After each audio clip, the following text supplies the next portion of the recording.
Welcome everybody to MyDunnLife. My name is Travis Dunn, and this is my channel where I take you on two wheels or four on my ventures. Boy, I totally screwed that up, didn't I? But anyway, today we're going to be drinking a little IBC root beer, and we're going to talk about what I wear when I ride.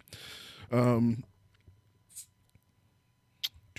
yes, I know this is a twist off, but it doesn't have quite the same feel, and I just dropped the cap. Yeah, I love this thing. Boy, I'm really just batting 2,000 today. Anyway, so today we're gonna, like I said, talk about what I wear when I ride. Gear, I think, is a very important thing when you're riding a motorcycle and you're getting into the motorcycle thing. Gear is something you have to think about. But I will say, as a motorcycle rider who is not rich, I don't buy the most expensive gear in the world. I try to look at value when I'm buying gear. You know, as much as I like a Shoei helmet, I'm not paying $400 or $500 for a Shoei helmet. I can't justify that kind of cost. In fact, there's one helmet I really want. It's like an Iron Man helmet, and then there's a Boba Fett version, and they're all like $300. And that's, as much as I'd love to get a new helmet, and not that I say I wouldn't spend that kind of money at the right moment, it's not the kind of money I would normally spend on a helmet. In fact, the helmet I have, I actually bought for less than $100. It was a closeout at the time I bought it at Iron Pony, which is my local motorcycle shop. And if you're a fan of Shade Tree Surgeon, you'll have heard him talk about that in one of his previous videos where he was visiting for the AIM Expo. And of course, I get a little tickle in my throat just as I start streaming. That's how it always works. So let's get to it.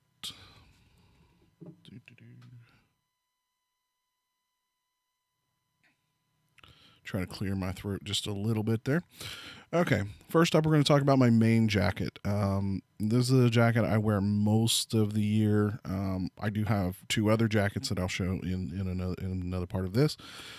This is a Joe Rocket jacket. It's a textile jacket.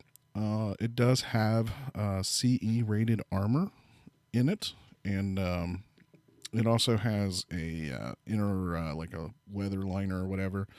I don't typically use the inner liner. I think it makes it a little too hot. This jacket can get pretty warm pretty quick. Obviously, being black doesn't help. It does have some ventilation in it, and you'll see here in the front. I point with my mouse pointer here. Right here where I'm kind of shaking my mouse, you'll oh, hold on, I guess it helps if I transition, doesn't it? I'm batting 1,000 with this stream today. So anyway, this is my jacket. It's a Joe Rocket. I think this is a 3.0 jacket. It's Joe Rocket Atomic. There is a newer version of this. It's called 4.0. It's very, very, very similar. But I think this is the 3.0 jacket. This is a few years old. I've had this a couple years, and I think the production date says 2016 on it, I think it says. So anyway, if you're looking where my mouse pointer is, there's some ventilation. So these unzip, and then when the jacket's zipped up in the middle, you can close the flap together and kind of keep them open at the chest area. And then there's a similar set of holes here in the back, and they're actually right here where you kind of see the double stitch right here in the middle of the back. Obviously, you have to pre-zip and unzip them. Obviously, that's a thing that you have to deal with. I really, for the most part, I like this jacket. It fits really well. It does have CE rated armor in it. It has shoulders, arms and elbows, and then it does have a back pad. So it does have really nice armor. It is fairly flexible. It is set up to sort of move with you. It has zippable wrist, which is actually kind of nice when it's a little bit warm. I can unzip those a little bit. Some air will kind of rush up the arms and help keep me cool. It's got lots of pockets. All these pockets all zip. There's an inner pocket that also zips up. There's a pocket on each side. These are there's for the armor. This one's for the armor. I want to say there's another pocket somewhere. For some reason, it's eluding me, but yeah, there's another pocket. Plenty of places to put your gloves or your keys or whatever. We'll talk about some of the other things I have on it. Again, this is the back. It does have, like I said, it does have a back CE rated armor in the back. And here's an up close view of the front air vent, and you can see it's perforated. And there's kind of where you can pull back. You can see the zipper just inside the back side. And these are some of the pins that I have attached to my jacket. And these just show some of the things that I've done over the years. I've been to the Easy Rider Rodeo in Chillicothe several years. It's just a couple of the pins that I have. I'd love to kind of collect a lot of them in between, but it's one of those I'll just have to try to find them. Maybe I'll find them on eBay or something. Obviously Harley Davidson, Mad River Harley Davidson up in Sandusky for Ohio Bike Week. There's a couple of the Bike Week pins. It's always fun, even though we're not going to do it this year. I do have a few patches. I'm not a club member. I don't belong to an MC. I'm respective of an MC, but I wanted to make sure that, I wanted to have the American flag on my jacket. I really wanted that. I wanted to have the POW emblem on my jacket. But I also wanted to make sure that people understood that I was not a club member, so that was, never a question. Ohio, which is where I'm from. A couple of my other jackets have Columbus, and I think I have one for this jacket, but I don't think I just never put it on. And this is where it kind of shows, you can see where I'm squeezing. It's got the CE armor in the forearms and the elbow. And these are my gloves. These are, sorry, I have to look at my notes. These are Olympia C24 touchscreen gloves. I've provided 2 links for these. One, you can get these on Amazon. However, if you go to ironpony.com, you can get these on clearance for $5.99. They're real nice, very light riding glove. They're just warm enough. I wouldn't recommend these below 60 degrees. I will say these do not have any type of real hand protection. It's just really just to cover your hands. It's not really I do want to get, there's a pair of gloves that I want to pick up. I just haven't done it yet. And I'll tell you when that happens and what they are, when I finally make the final decision. But some new gloves are kind of on my list of things I want to pick up. But these, like I said, these are not bad, just for what they are. Like I said, they're good for covering hands, good for keeping them warm. Like I said, good to about 60-degree Fahrenheit. For those of you in the States, I don't know what that is in Celsius. You'll have to, unfortunately, do the conversion. But like I said, not bad for what they are. I'm a little disappointed, though, with the touch thing. The touch pads or whatever on a couple of the fingers, man, they wear out really quick, and they don't want to respond. And these gloves, considering I think these are older gloves. My iPhone, it worked better on my Android phone, but my iPhone just hates these gloves. I mean, it really just fights me the whole time when I'm trying to touch something on it to change a song or look at a map or whatever. Most of the time I end up taking them off, but they're real easy on and off. And the nice thing, they're inexpensive, so if you lose them, it's not that big of a deal. And we're going to talk about my setup, and we're going to talk about this helmet. So this is a Callie Apex helmet in matte black. Again, there'll be a link in the description. I will say, these are not affiliate links. I don't make any money. I don't get any free products or anything like that. These are just simple links so you can find the same products if you're interested.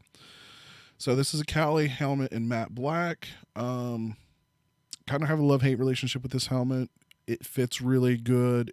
It seems to be a pretty strong helmet. I can tell you the vent one here next to where my hand is in this picture. That one is completely locked up. I have never been able to get that to open. Every now and then the upper ones, if you don't have them completely open or completely shut on the upper vents, they rattle. That's happened to me before. The other vent works fine.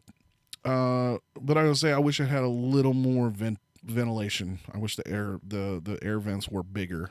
It doesn't help with me having the GoPro obviously in the front, especially with the front vents, but still, even when I didn't have it over here and it was way on the side, I still had a little bit of vintage problem. I'm constantly lifting and shutting.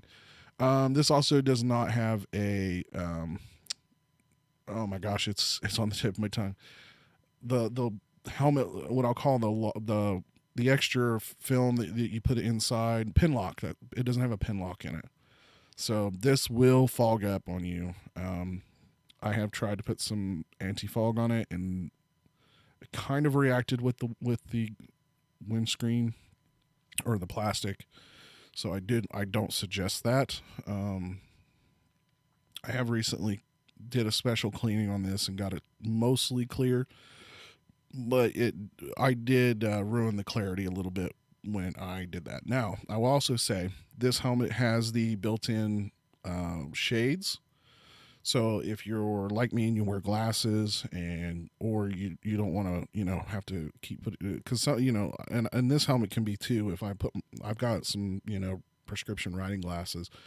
If I put them on in the helmet, it's a little tight.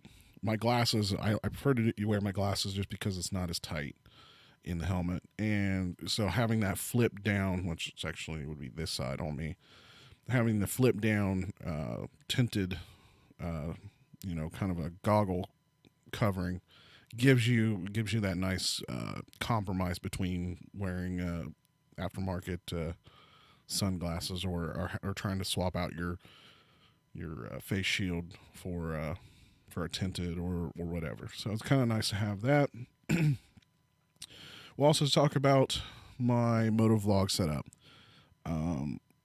Didn't originally intend to do motovlogging, but I put a GoPro originally on my helmet just as a kind of like a dash cam. That was kind of the thing. If I ever got into an accident, I would have proof of whatever. So there was never a question. And I just decided, you know what? This is something I'm doing already. It wasn't a lot to add. I was already getting a new GoPro anyway.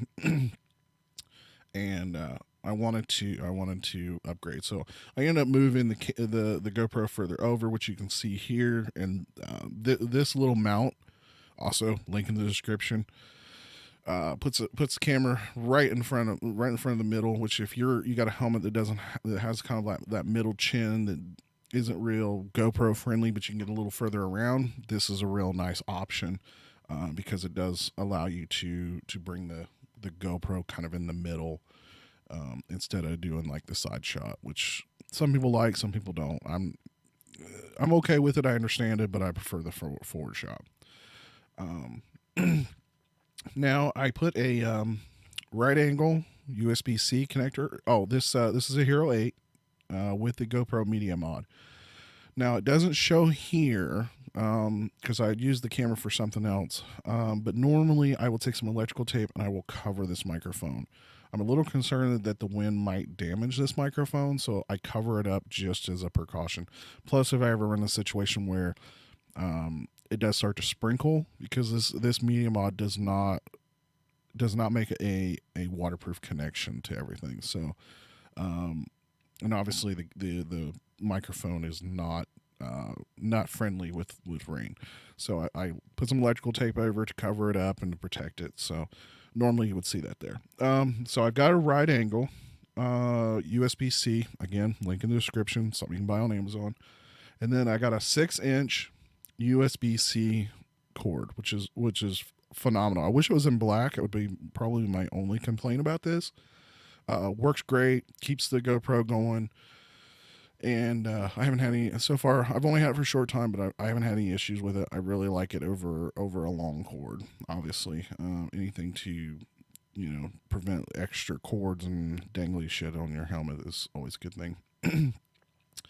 The battery pack that you see here behind it is it's an ONN. It's something you can buy at Walmart. My local store is saying it's out of stock, and I'm kind of a little concerned because I was thinking about buying like one or two of these things. Are like less than $15. Normally they're about 10 or 12. 6,700 milliamps, I think, is what it's rated for. You always kind of have to take these off-brand stuff with a grain of salt a little bit, but it'll run my GoPro for at least a couple of hours by itself. I haven't fully tested like the full length of how long it will power the GoPro. But as a reminder for anybody that might be getting into this, it will not charge. It will charge the GoPro if it's off, but it won't charge the GoPro and run it at the same time. So it's one or the other. So what you normally want to do is have a full battery in your GoPro, and then you hook up something like this, and it'll power it until it runs out, and then the camera should switch over. I haven't confirmed 100% that it will, but it should switch over to the battery on the GoPro. If anybody that's got a GoPro will know these things, like this thing will barely last an hour on its standard battery, which is like 1200 milliamps. So that's why like I said, I'm pretty sure I can get at least a good solid 4 hours worth of battery running on this GoPro setup. It does look like it's, not quite attached here. Obviously the helmet curves. Probably should have brought this up just a little bit further, but I wanted to keep the cord a little bit, not quite taut, but just to, where it wouldn't flop around. And so this is just industrial strength Velcro. This is Velcro brand. Again, link in the description. It's supposed to hold up to 15 pounds, so more than enough Velcro to hold this battery pack. But I will tell you, if you ever got into an accident, it would pull it right off. It wouldn't. I don't think it would cause any issues. But that's something you need to also think about when you put a GoPro and you put these batteries and all that. There's a chance that could cause damage or cause impact, injury to you. That's always a risk. It's kind of I call it a mitigated risk, but just to be aware that adding these things will not help you in as far as protection category. And here's another shot, and you can see now I don't show my microphone. I was actually in the process of possibly switching microphones. This is what I normally use, and I don't know how well that's going to come out. I'll tell you what. Let me switch to the big camera. That way you can see it. So this was what I was normally using inside the helmet. And this is a newer microphone, and literally it's like Neewer. I don't have it as part of the link in the description because you can't find these anymore. These just come in like a 5-pack for like $12. I mean, these were super cheap. They actually don't sound that bad for what they are, and they're actually really cheap microphones. I mean, I don't know how much that can be seen, but yeah, it's surprisingly, it sounds surprisingly well in my helmet. The only thing that I really, really hate is this clip. This clip is very small. It's very weak. It's normally has a slide thing where you can slide this on and off, and I've actually super glued it because it kept pulling off of it. But unfortunately, the clip, I normally clip it inside my helmet. I have a chin curtain that attaches to the front, and it's got a pretty good sized plastic lip that it's got snaps on the side. So normally I put the clip in between, so it's almost right in front of my mouth. For the most part, it does sound good up until about 45 miles an hour, or unless it's windy, which if you've seen some of my videos, and I'll usually mark, apologize for the wind noise. This normally sounds pretty good up until that point. Now, I may probably in the next video or something, I'm going to have to use a windsock. This is also known as a dead cat or whatever. These are specifically for lav mics. And probably for the time being, I'm going to have to use that with this and try to mitigate some of the wind noise. And hopefully I can keep it staying where it is. I had bought an Amazon Basics microphone, and I apologize that this ain't really focusing in on this. It's just the way the camera is, but you can see how much bigger the clip is, and unfortunately this clip won't work with that other. It's not the body where this attaches, even though this is detachable, is so much thinner than the other one. Couple of reasons why I was looking at this besides the clip. I was looking at it because this is an omnidirectional microphone, so it's a little higher quality style microphone, and I was kind of hoping to pick up more of my voice, and I was going to use it with the dead cat or the windsock or whatever you want to call it. There is one huge problem with this. This works great if I'm plugging this into a cell phone, which will only work on my iPhone if I use a lightning adapter, but on an Android phone that I've got laying around, works great. Unfortunately, because it's got 3 rings, won't work on the GoPro. So I'm probably going to have to try to find an adapter. Normally it goes the other way around. Normally you get what's called TRS, which is basically a 2-prong, to TRSS or TRRS, something like that. But longer word, means 3 rings, and 3 rings is basically a cell phone connection. Normally it's a headphone with a left and right channel headphone with a microphone. And basically what the problem is it puts the rings in the 2-prong versus the 3-prong, puts the rings in a slightly different location. So depending on how the plug that you're plugging into is set up, it will or won't work without some type of an adapter. So an adapter is next on my list of things to purchase.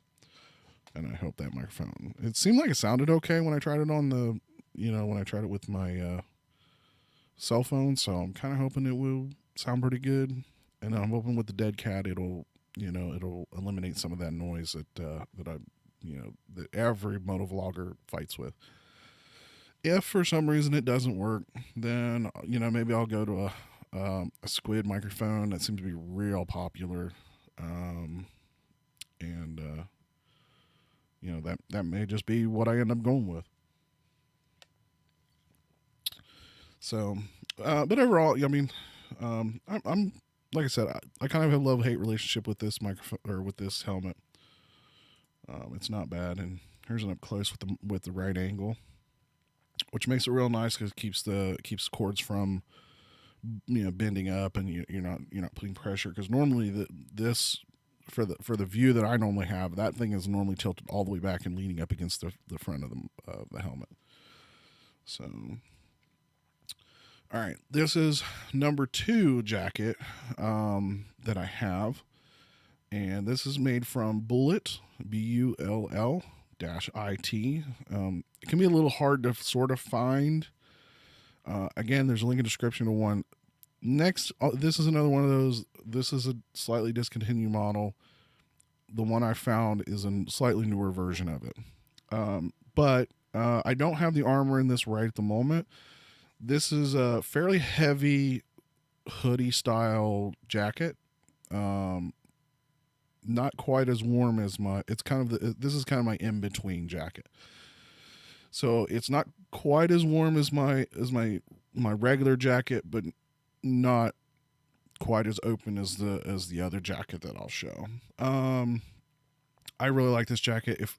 When it doesn't have all the armor in it, it wraps up. Even when it kind of has the armor in it, it wraps up much nicer than my other 2 jackets. As far as trying to pack it in a saddlebag or sissy bar bag or whatever. So I do like this jacket, but I kind of run the same problem with the first jacket. It's a little too hot, but not warm enough, and so. This one, I actually sort of especially in the fall, I actually wear this more as a personal, hoodie than I do a riding jacket. But in the spring and the fall, I have been known to wear this when it gets about 75 degrees, when it's in that kind of 75, 80 degrees. I do like this jacket for what it is. And it does have the option for the CE armor. It does come with it. So just like my first jacket, it's got shoulder, elbow, forearm, and back pad. Normally, I will say, when I wear this, I don't put the back pad in it. The back pad it just makes this a little stiff, which is so weird because it don't bother me on the other jacket, but it does on this one.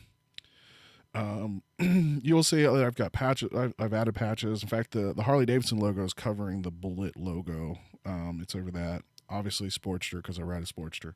You'll see a few other patches that I put on here. This jacket, the outside fabric, I forget the exact what the fabric itself is called. I should have put it on my notes. I'm sorry, but it is a skid resistant fabric. So if you end up in a slide, it will help protect you in a slide. It's not Kevlar. But it is starts with a C. For the life of me, never mind. It's one of those things. Take a look at it, see if it's what you're after. But it does have, like I said, resistance for when if you're in a slide. Normally, this thing has like almost like a back strap that goes in it and around it to help keep it from lifting up in a slide. It's another thing that I don't typically wear with it. It's kind of annoying for me. To each your own. I mean, safety is your own personal responsibility. So do what you like. But that's just how I wear this. Here's the logo. You can see the inside's kind of perforated a little bit. I took out the string. Here's my probably my number one gripe with this thing. When this thing had the strings in the hoodie, and some people love playing with the strings. Those things would in the middle of the wind would fly up and just ting ting ting ting ting, and your helmet drove me insane. I cut it off because they had a little they were tied off, and it had like a little metal I don't know thing to keep the strings from going in. I cut them off and pulled the strings out. It just drove me insane. Here's a couple of the patches. This is one of the ones that says Columbus, Ohio, obviously American flag. And then here's my light jacket. And I say light kind of loosely. This is also another Joe Rocket jacket. This is the newer version of this is the Rocket Phoenix 6.0. I don't know which. This is another older jacket. I don't know what version this is, but there is a newer version of this out. It looks very, very close, but they made a few changes, so they updated a little bit. Again, has CE rated armor in the shoulders, the elbows, the forearms, back pad. Again, textile jacket. I can't afford. Well, I can't say I can't afford a leather jacket, but I just can't justify spending the money on a nice leather jacket. One of these days, I will buy an actual Harley Davidson leather jacket, but $400 to $600. I've got a lot of other things that I could spend that kind of money on. Could take a nice long trip, which I hope to do maybe this summer if I can get away with it. Again, lots of pockets. You can see it's got the little tie thing, so it makes it easy to unzip even if you're wearing gloves. You can see the inner pocket here up on the upper chest, which is a good place you can keep your wallet if you don't like to keep it in your back pocket. I will say I had to glue. These are all glued on patches, so if you're not into that, you don't have to put patches on this thing. So, but I like this jacket for when it's really hot. When it's above 80 or 90 degrees, man, this is a jacket for me to wear. It's this whole perforated area is all open, goes straight through, keeps you nice and cool. Obviously keeps you protected because you still have all the armor in it. And probably when I take a trip, I will take my black jacket and I will take this jacket. Probably end up wearing this jacket a lot more than the black one. But somebody actually gave me this jacket, and it was damn near brand new. They'd never actually worn it, and just happened to be my size. So I can't complain. Free beats cheap. I want to say the other one. Like I said, I know I spent under $100 for that other jacket. I spent under $100 for the helmet. The gloves, like I said, were they were $6. And here's the tag with the brand. Now both of the red and the black jacket also have. They do come with an inner liner with different names for it. Sometimes people call it a weather liner or whatever. I don't typically leave them in, obviously because of heat and stuff like that. But if they will help a little bit in the warmth category or even in the rain category. You can see the big CE armor pad that's in here. And you see the armor in the elbow.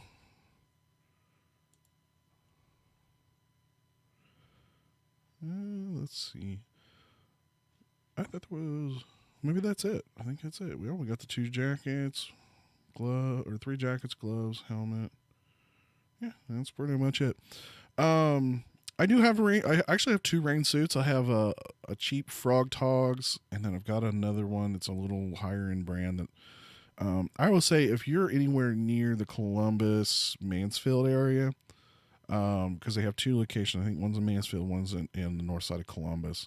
If you're close to Iron Pony, and you get a chance to go stop in there and take a look. They have a great selection of gear. Probably got at least couple hundred helmets in stock on the shelf. You can try them out. You can see if they fit you, which is the hardest thing. I can't imagine somebody buying a helmet online and dealing with the whole fitment issue, because it can be a real personal choice as far as fitment. And they got a range of styles. They got closeout ones. I will say their website is garbage. It is very difficult to search, very difficult, and sometimes the prices aren't quite the same. Um, they don't update the website as thoroughly as they probably should. I'm sure they do a lot of business, as far as just people walking in and buying, but as far as the website, it'll give you a rough idea of some of the stuff they carry, but trust me, it is nowhere near what they actually have in stock. I will say if you're strictly a Harley person, you'll see just like some of the gear you see I'm wearing, they have that kind of stuff. They do have leathers, they have chaps, things like that that are cruiser cruiser style, or that will fit a what it will be considered a typical Harley rider style, but they don't have Harley Davidson products. In fact, a lot of the stuff you'll find even in their parts section are not. I mean, they do carry some stuff for Harley Davidson, but it's very limited. They actually, because they're an Indian, Polaris, Honda, I think Honda. I know they're Indian, Polaris, and they carry a variety of like ATVs and all that stuff. Kawasaki, I think. They do cater a little bit more to that. They have a good selection of dirt bike rider stuff. So that's another thing. If you're a dirt bike rider and you're looking for stuff and you're in the Ohio area, it's worth making a day trip. Go and take a look at what they got. They've got stuff for the young kids. They got stuff all the way up. And again, they have some clearance stuff. They keep a pretty good selection of that stuff. Real good products with fair prices. The staff is really, really, really nice people. They have a full service shop, and they do work on Harleys. As far as maintenance, regular maintenance, tires, things like that, they did the tires on my bike, and those were Harley specific Dunlops. So it's not that they don't handle Harley. It's not like they don't deal with Harley. Like I said, it's just some of the accessories and things that, like, they do carry Kurok and things like that. But like I said, you won't see as much as you would see in a Harley dealer as far as aftermarket accessories. I would say that'd be my only complaint. I kind of wish they had a little more cruiser Harley stuff, or at least it would fit on a Harley. But they've got some rows of just like I said, if you're a dirt bike person, man, they've got they got body parts, they got exhaust, they got handlebars, they got grips. I mean, they really are very well catered to the motorbike stuff as far as the dirt rider stuff. And like I said, they do have a good selection of casual wear. Like I said, motorcycle riding gear, boots. They've got a real nice selection of boots. Again, not Harley specific, but they do have a really nice selection of boots. Really good selection of leather stuff, but it'll be Milwaukee leather and stuff like that. Good stuff, but not necessarily, like I said, it's not Harley stuff, directly Harley stuff. Here, and the thing is, gear is an important thing. But if you really don't want to wear a helmet, you don't have to wear a helmet. I totally understand. I have a couple of bomber helmets that I didn't show, mostly because I've gotten to the point where I don't wear them anymore. Don't get me wrong, I prefer wearing them, but I understand from a safety standpoint. I'm 38 years old. I have teenagers. I have a wife. I have a house. I have two other people that live with us that we help take care of.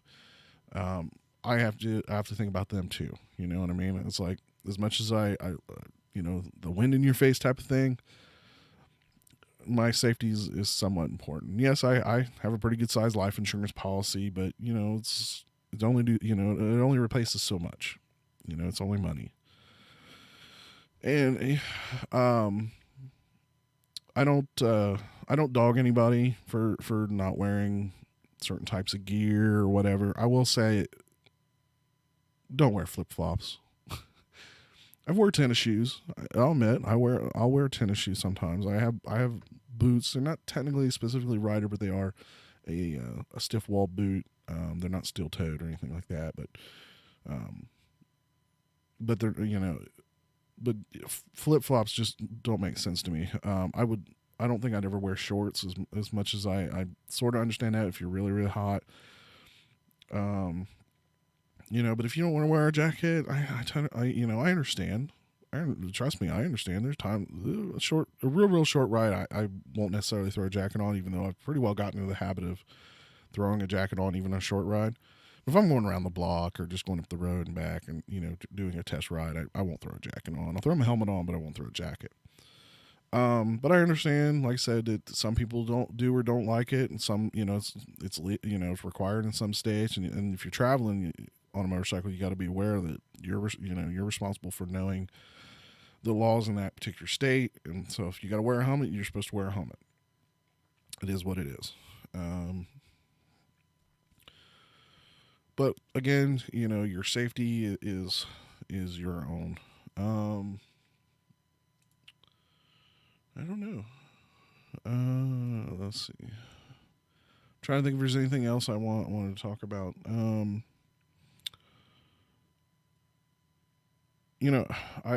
I guess the other thing that that I would say is I've seen a lot of guys who wear that have the tinted windshields and the tinted or not the tinted but like the reflective, and I don't care for those personally, because you get towards the evening air, man. I've accidentally had my sunglasses on, my prescriptions, because I do wear glasses for. I need to see. I see fine up close, but I need it for far away. So obviously for driving or riding, I definitely need them. And I struggle with the tinted glasses. Obviously towards the end of the night. So I can't imagine if you're a regular rider, you've never got caught in an evening, trying to get home or whatever. I just having to keep that and switch it out, and the chance of breaking it in your saddlebag. I just don't get that. I guess if you live in Florida, maybe that I kind of understand the reflective or the tinted, but like I said, I like the style of helmet I have with the flip down, or like I said, I do have goggles or riding motorcycle glasses that have, like I said, my prescriptions in them. I've got a clear set and a tinted set, and I like I said, I like those. Trying to think what else, if there's anything else that things are starting to open up, and right now for me, that's one of the reasons I'm doing this live stream today. I haven't been able to ride for the last couple of weeks. Every time it sort of gets nice, it's nice for a few hours and then it rains, or it's nice on the days that I have to, because I work third shift, so if I'm sleeping, it's nice during the day, but then rain comes in overnight or in the evening. So I don't get to ride to work, and that's the reason I have no content for today. That's why I decided to sit down, do a live stream, talk about some of the stuff I wear. You know what? Actually, let me show you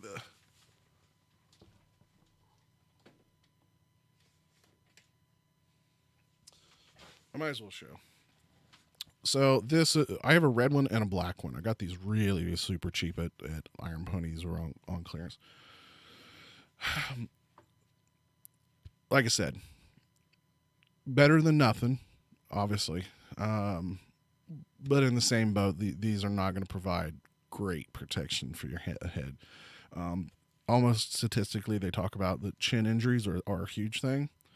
There was a recent, which YouTuber was it? Oh my gosh. So I recently started following, kind of that supportmvc. I wish I'd written that one down, but her son had just been in an accident on his Sporty.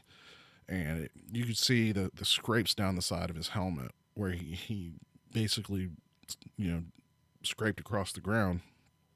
So you can imagine if you were wearing one of these, how little protection it would give you.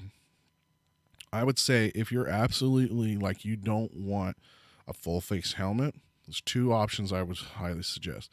If you want a partial full face helmet, they do make them where you can grab the chin piece and they unlock and then they lift up. Will give you a lot of noise when you're riding with it up, but at least it gives you the option to go on both ways. I have debated about getting one of those, though it'll kind of screw with the whole motovlog setup. So that's one of the reasons why one of the reasons besides money I haven't done it. The other thing I will say is 3/4 helmet. So it's like this, but actually comes down to the, kind of the bottom of your face. At least it gives you more protection on the side of your face. I would highly suggest that over one of these. Again, I love wearing this because it's so light and the wind's in my ears and my face, and it feels great. But like I said, I have children to think about, and there are a lot of crazy people out on the road, and I just, don't want to be that statistic. So that's why I wear a full face helmet. Ever since I got the full face, these have all, but like, there's so much dirt on these, and I normally keep these waxed and polished every year. So, well, I'll tell you what, since we're doing the live stream, since live streams become a big thing, both in the motovlog community and just generically online, because we're in this whole corona thing, I'll talk a little bit about my setup.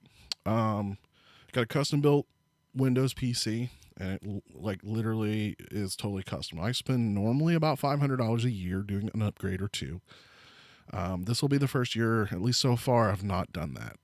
I spent a couple $100 on my son's and income tax time, and then I was kind of waiting on trying to figure some things out, and then the corona thing happened, so I was like, nope, not spending any money. So I've got a AMD 1700X. I got 32 gigs of memory. I've got a RX 480, which is basically just a slight order of the 580. It's 8 gigabytes of RAM video card. So I can game pretty good on this machine. I don't have any complaints there. Obviously, lots of memory helps, when I'm doing video editing and things like that. It's great for the live stream as far as that's concerned. I got an M.2 SSD. It's a standard SATA drive, which is a lot of statistics, but let's just say it's a slower drive than what I could have. I am thinking about possibly the next upgrade. It's going to be an M.2 with the NVMe, which gives me a lot more bandwidth. And then I got a 512 gigabyte. I'm going to probably get a 1 terabyte SSD M.2. So I got two regular spinning hard drives. One's about a 3 or 4 terabyte. I can't remember if it's 3 or 4. It's at least 3. The other one's an 8 terabyte drive. In fact, that 8 terabyte drive, if you look online, you'll talk about look up WD Best Buy external drive, and Best Buy has these line of external WD drives, and if you buy them and you catch them on sale, I got like an 8 terabyte. I think I got one of them I got for like $150, $160. The other one I got for like $130. I don't know which one this is. The other one's in I'll call it my server that I run. I have it like Minecraft, and I use it for file server, backups and stuff like that. So, but let's say I got this. Normally I say this between $150 and $175 for 8 terabytes. I've seen the 10 terabyte newer version for about the same price on sale a few times. So it's one of those you got to watch Best Buy website and catch it on sale. If you catch it on sale, you can what they call shuck the drive, and you'll take the drive out of the enclosure. You have to tape up one of the connector ports, and if you've seen the videos, you'll understand why. It's some security feature they put in, but if you just throw it in the computer, it won't boot up. But if you cover up this one little pin on the connector with a piece of tape, it boots up fine. It works great. Very inexpensive drive, because these drives are normally like $250 or more if you buy them retail, and they're NAS drives, so they're good, solid storage drives, and that's what I use for all my, that's what I keep all my backup stuff, my images, and all the stuff for the live streams and the videos and stuff like that. That's what I keep on there. So that's a good storage option if you're looking for semi-cheap, large storage. And like I said, I've bought 2 of them in the past couple of years, and I'll probably end up buying a 10 terabyte, and I'll end up replacing this 3 or 4 terabyte with another 8, and then put the 10 in my server. There's a possibility that's going to happen before the end of the year. I got 3 monitors, which is totally overkill. You don't need 3 monitors, but in the case of live streaming, it's great. So I've got an LG. I don't remember the model number. It's an ultra wide, but it's only the 1920, or what is the resolution? It's an oddball size. It's not a 1440 monitor. It's 2560 by 1080. So it's a fairly easy monitor to drive. You don't have to have crazy video, you don't have to have like dual video cards, not 4K or anything like that. But it's a nice ultra wide. And if you've never used ultra wide, oh my God, it's a dream compared to a regular monitor. It's almost like having a monitor and a half. And when you're doing video editing and things like that, it's a great monitor. This is a FreeSync version, so it means it syncs up with my video card. Does up to 75 hertz. It is for video and image editing, so it has all the color corrected screen or whatever you want to call it, and I forget the technical term for it. Then I got two RCA TVs that are, the color on them is absolutely atrocious. They're horrible, but they're just for viewing stuff. So if I'm playing with my friends, I'll have like my Discord in one. In this case, I got my actual live stream, my YouTube stuff that I don't want to show, the world. I have that on my left screen. On my right screen, all the stuff that I've been showing you with the pictures of all my equipment, that's been on my right screen, which is what I've been telling OBS. And I use Streamlabs OBS, which is a really great program. And yeah, see this screen, this window is one whole monitor. Is what I'm showing there. Like I said, I'm using OBS, Streamlabs OBS. It's a great program. It's a little weird to use sometimes. Like, it has a built-in, it's supposed to show you the chat and all that. But it doesn't always want to work. I will say that. That's why it's nice to have the other monitor, so I can actually show that. And I've got just a kind of really cheap $35 Cooler Master keyboard. It lights up blue. It's not RGB. That's something I would love to upgrade. The only problem is all the good ones are Corsair, and I have a huge problem with Corsair products. I got one that's in the process of being RMA'd right now, and I only had it a couple months, and this is the second time that product's been RMA'd. I had a power supply that I RMA'd like 4 times in a very short period of time, within the course of like 2 years. And then the last one was about 18 months after the last one. They actually changed me a completely different model, gave me a real nice upgrade, lasted about 18 months and died.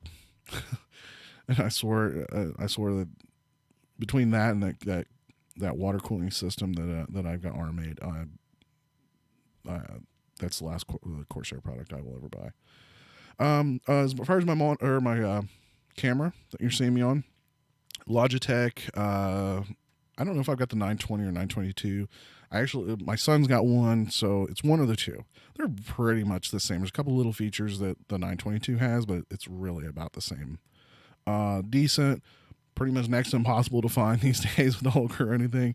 But if you want to do live streams, there are plenty of other cameras that will connect to your PC.